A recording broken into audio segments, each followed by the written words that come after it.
pagkain. Ha? Yun lang. Walang force. Di ba naman targeted mo? Si Kiromi nga gusto ko eh. Sino? Ito.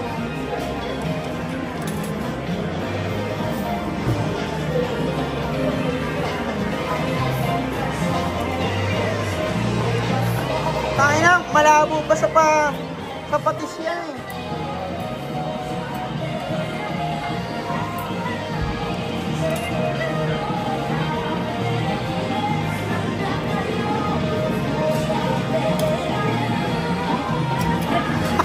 Nakatog pa. Sakit. Dito, ito na lang. Kunin mo. Teka na, tawag na si Kurt. Sige na.